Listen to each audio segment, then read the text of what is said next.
Galera, é o seguinte, talvez essa onda de relançamentos esteja se tornando cada vez mais agressiva, fazendo com que a geração seja massificada com jogos que já foram lançados antes, mas que voltaram a aparecer com a desculpa de ter mais resolução ou mais performance. O pior é que muitas das vezes esses jogos nem são tão antigos, como aconteceu agora com o anúncio do remaster de Horizon, por exemplo. Isso realmente não é algo bom, porque o preço desses games, mesmo se tratando de um jogo relançado, nunca é convidativo, e pagar o preço cheio de algo que você já jogou não é o melhor dos cenários. Mas olha, com os remakes a história pode ser um pouco diferente. Na geração do PS5 as coisas não começaram muito bem quando a gente fala de remake. Na verdade, diria até que subestimaram a inteligência do consumidor com alguns lançamentos. Começar a trazer jogos assim foi uma maneira fácil de estimular a biblioteca do console e trazer bons resultados nas vendas. Afinal de contas, é muito fácil vender um remake de um jogo que foi um sucesso comercial originalmente. É por isso que esse cenário é tão estimulado, e não é difícil de identificar do que eu tô falando. The Last of Us Remake foi um jogo bonito de fato. Se olharmos para o conjunto da obra, ele parece ser um jogo de PS5 que usa a capacidade do console em diversas instâncias. Só que apesar de ter tudo para se caracterizar como um remake, ele é um remake problemático e por muitos é desconsiderado. Apesar da qualidade, esse daqui é um daqueles remakes que fazem a gente se perguntar até que ponto um jogo precisa ser reconstruído do zero e ser relançado. Inclusive, essa reconstrução do zero na parte gráfica foi exatamente o que o marketing do game prometeu. A gente não foi enganado em momento algum. O problema é que esse não foi o primeiro relançamento do jogo, e talvez isso tenha injustificado para muitos a existência dele. Algo que vamos trabalhar a fundo agora para entender a conversa de hoje. Em 2013 tivemos a primeira versão do jogo. The Last of Us usou até a última gota de poder do PlayStation 3. Por isso, inclusive, não é de se surpreender que o jogo rode em 720p de resolução com diversos momentos de dificuldade na performance. Esse foi um daqueles jogos lançados para preparar o público para o que a nova geração da época iria entregar. Então, justamente por isso, logo em seguida, com a chegada dos novos consoles do período, chegou a versão remasterizada do jogo para PlayStation 4. E o resultado foi fantástico, mesmo sendo um jogo de PS3. Com o PS4, o título teve a oportunidade de explorar através de uma resolução maior em 1080p todos os detalhes de texturas e superfícies que ficaram inibidos da versão anterior por conta da menor resolução e também menor poder do console. Isso fez com que o jogo se parecesse tranquilamente como um jogo nativo de PlayStation 4, mas não foi o suficiente. Então o PS4 Pro foi lançado e junto com ele um patch de aprimoramentos também apareceu. Esse patch surgiu para trazer uma resolução em 4K para o jogo, além da opção de jogar com uma performance em 60 quadros por segundo. Como a resolução ficou maior, ainda mais detalhes apareceram nos cenários e o jogo acabou ficando bonito até mesmo para os padrões de hoje em dia, já que ele aproveita o que TVs com resoluções mais altas podem fazer. Só que o ponto disso tudo é que, apesar de ser algo incrível de se ver em um jogo originalmente de PlayStation 3, é um tanto problemático para a reputação de remakes, porque o remaster ficou tão bom que mesmo que o remake feito para PS5 seja impressionante graficamente, ele faz parecer que não tem uma diferença tão agressiva, especialmente para quem não se preocupa muito com tecnologia visual. Então a gente não se sente muito estimulado a comprar a versão refeita do jogo para PlayStation 5 e pagar um valor cheio nela. Só que apesar de toda essa turbulência, o cenário dos remakes tem muito mais para oferecer no futuro do PlayStation 5. E olha, como a gente está prestes a receber remakes de jogos incríveis para o PlayStation 5, preciso te mostrar uma oportunidade para você finalmente conseguir comprar o seu, e essa oportunidade só tá aparecendo graças a Forte Games. O bom da Forte Games é que tem muitas formas de economizar na loja para poder aproveitar ainda mais os preços dos consoles. Presta atenção, você pode pagar a sua compra à vista e ganhar um desconto para melhorar ainda mais o preço do seu console. Também pode parcelar em até 12 vezes para não pesar no seu bolso. E de quebra, não precisa pagar o frete. Seu produto chega em 5 dias na sua casa, porque a loja tem frete expresso e é de graça. E na Forte Games tem muitos modelos de PS5. Alguns já vêm até mesmo com um jogo para poder te ajudar a economizar. E todos esses benefícios podem ser usados em qualquer versão que você escolher. Já tem muita gente aproveitando todas as facilidades da Forte Games. Os produtos chegam super rápido e lacrados na sua casa com toda a segurança. E para reforçar ainda mais essa segurança, a loja usa o Mercado Pago para proteger o seu dinheiro até seu produto chegar para você, além de ter gente no WhatsApp para te atender a todo momento. Quando seu produto é enviado, até foto dele com o código de postagem você recebe. Então não perde tempo e vai para Forte Games para aproveitar os preços da loja e conseguir garantir o seu console finalmente. Link no comentário fixado e na descrição. O remake mais comentado atualmente tem sido o de Silent Hill 2, e é óbvio o motivo disso. O Silent Hill 2 original criou um culto ao redor dele, só que além dele ter se tornado um título cult, ele também se tornou um sleeper hit, algo que pouca gente menciona que ele foi, diga-se de passagem. Sleeper hit é quando um jogo tem uma uma recepção morna no começo, mas depois de um tempo começa a deslanchar. E isso aconteceu por aqui. Para você ter uma ideia, Silent Hill 2, quando chegou, recebeu notas extremamente medianas. Ele foi tido como mais um jogo no meio da multidão e pouco inovador. Mas à medida que o tempo foi passando, os jogadores foram entendendo a proposta, a história, as nuances da narrativa e todos os segredos que o game escondia, isso fez com que o sucesso e a fama aparecessem bem depois. Daí surgiu o termo Sleeper Hit para ele. O problema é que é praticamente impossível recriar algo assim, então não é de se admirar o efeito que o remake causou quando os primeiros trailers foram revelados, porque a grande realidade é que não vai existir remake que vai conseguir fazer o que o jogo original fez. Replicar os mesmos feitos é difícil porque para Silent Hill 2 ter se tornado tão cultuado assim, ele precisou fazer isso de forma orgânica. Até os problemas que o jogo passou durante a recepção e toda a maneira como ele se reergueu depois de se mostrar influenciaram nisso. Então, para o remake de Silent Hill 2 conseguir fazer o que o original fez, gerando o exato mesmo sentimento, precisaríamos voltar no tempo. Só que tempo é uma coisa que não volta. Com isso tudo dito, até parece que temos muitas coisas contra o sucesso de Silent Hill 2 Remake, mas a grande realidade é que é justamente o contrário. O que nós temos é uma oportunidade de ver algo novo com algumas garantias e chances de dar certo. O remake do jogo está sendo feito pela Bloober, que é uma empresa que de fato ainda precisa conquistar mais da confiança dos jogadores, mas para muito além disso, o cenário já está praticamente posto para a empresa poder seguir, e isso é bom pra gente. Vou explicar o porquê. Ao contrário do original, o remake de Silent Hill 2 já tem as direções corretas para onde ir. Isso quer dizer basicamente que a Bloober não precisa se preocupar em como montar a história, construir o storytelling, muito menos as referências que o jogo faz a todo o subconsciente de James. Já por outro lado, a comunidade hoje em dia está muito mais madura para entender a mensagem do jogo, e não bastante, o acesso à informação está muito mais facilitado também, o que faz com que os novos jogadores possam entender tudo que o game tem escondido, algo que é fundamental para qualquer jogo da saga Silent Hill, porque enriquece a experiência. Diferentemente de The Last of Us, esse é um remake necessário e que cria uma diferença imediatamente quando comparamos com o original, mesmo que estejamos falando da versão que foi remasterizada por um fã, que é a melhor. Aqui não estamos falando apenas da diferença gráfica, que por sinal já mostra um avanço que no mínimo é substancial. Estamos falando também da modernização de um jogo que em mecânicas de gameplay, para abraçar um público novo, não envelheceu nada bem.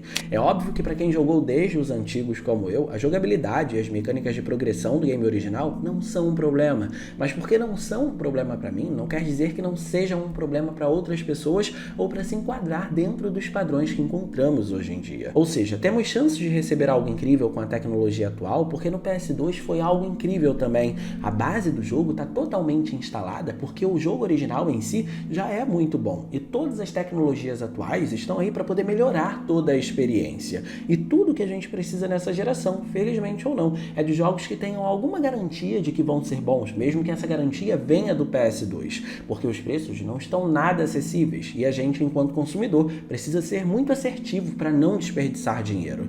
Assim, considerando que vamos ter um clássico de PS2 aqui, o fato é que precisam se esforçar muito para tornar esse remake um remake ruim. Se conseguirem fazer isso, a gente pode dizer que a Bloober vai ser muito boa em algo assim, em tornar um projeto tão incrível em algo ruim, porque até para isso precisa ser competente com esse jogo. Até para ser ruim, precisa de competência para tornar Silent Hill 2 um jogo ruim. Mas ainda assim, se ele não atender todas as expectativas que a gente está criando, caso não seja melhor que o original, ou caso você não goste tanto quanto você gostou do título de 2001, ainda estamos na vantagem, porque agora existem opções para serem jogadas depois desse remake ter sido lançado. E agora eu tô prestes a te mostrar porque isso muda tudo. Metal Gear Solid 1 foi um dos melhores jogos que eu já joguei na vida. Podemos dizer que aquela foi de fato a primeira experiência cinematográfica que eu tive no meio gamer, mesmo rodando num simples PS1. Mas o tempo foi passando e ver os personagens quadrados demais, sem detalhes no rosto, ou qualquer tipo de expressão facial em uma experiência como essa, tão cinematográfica, apesar dos incríveis ângulos de câmera nas animações, acabou não se tornando a coisa mais agradável de se ver em um videogame hoje em dia. Por isso, em 2004, um remake desse Metal Gear foi lançado, o Metal Gear Solid The Twin Snakes, um remake que no geral não foi bem recebido. Ele modernizou as mecânicas de jogabilidade e melhorou drasticamente os gráficos, mas se inspirou demais em filmes como Matrix e nas cutscenes, além de ter esquecido de adaptar todo o level design dos cenários para os novos movimentos de jogabilidade. Isso fez com que, apesar da gente encontrar um jogo extremamente bonito, em partes ele ficasse muito mais fácil do que deveria, além de muito mais exagerado do que era para ser durante as cutscenes, fugindo da visão que Hideo Kojima criou para o jogo original e o fez se tornar um marco. Mas ainda assim, mesmo sendo desconsiderado pelo próprio criador da franquia e por muitos fãs, é uma boa forma de experienciar a história do primeiro jogo caso os visuais do PS1 te incomodem. O que eu tô querendo dizer com isso tudo é que Silent Hill 2 Remake, assim como esse Metal Gear, quando for lançado pode até não ser melhor que o original, mas ainda dá pra ficar feliz pela existência dele. É mais uma forma de jogar um jogo clássico, e isso acaba agregando bastante valor. Só que é possível jogar numa zona mais segura ao construir um remake, ter mais garantia de sucesso, sabe? E acho que é por isso que remakes podem ajudar a salvar a biblioteca do PS5. Quando a Capcom anunciou o remake de Resident Evil 2, todo mundo ficou em êxtase. Só que quando o jogo chegou, entendemos que esse não era um remake convencional. Ele respeitava a base original, mas até para manter a originalidade dele sem prejudicar o jogo de 1998, ele foi denominado como um jogo reimaginado, e por isso existem novos eventos e novas formas de mostrar o que aconteceu por aqui. Isso faz com que o original permaneça no trono dele de ter sido tão marcante, o remake se iniba de uma comparação direta com ele, fazendo com que ele não precise competir pelo título de ser melhor ou pior, ficando no status de apenas diferente, além de ter conseguido surfar na própria onda da originalidade dele. Assim, cada jogo é único e o ideal é você jogar os dois. Silent Hill 2 parece que vai usar um pouco desse conceito então, na hora de adicionar mais locais para serem explorados e uma nova maneira de prosseguir na gameplay. Embora ele não seja tão incisivo na promessa de mostrar novos eventos e uma nova perspectiva de como as coisas podem ser experienciadas como Resident Evil 2 Remake fez, afinal tudo que acontece no jogo original relacionado à história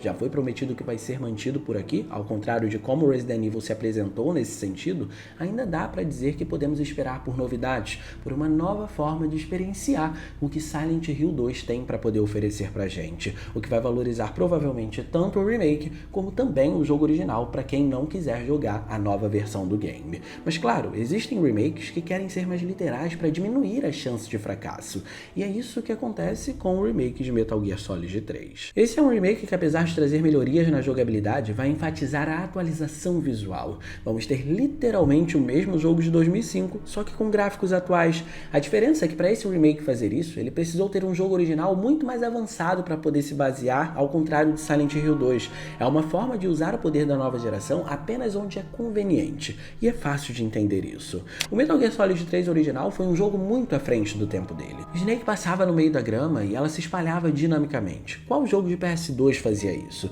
Se ele entrasse na areia movediça, ele ia sair completamente sujo dela, algo que raríssimos casos faziam acontecer na plataforma também.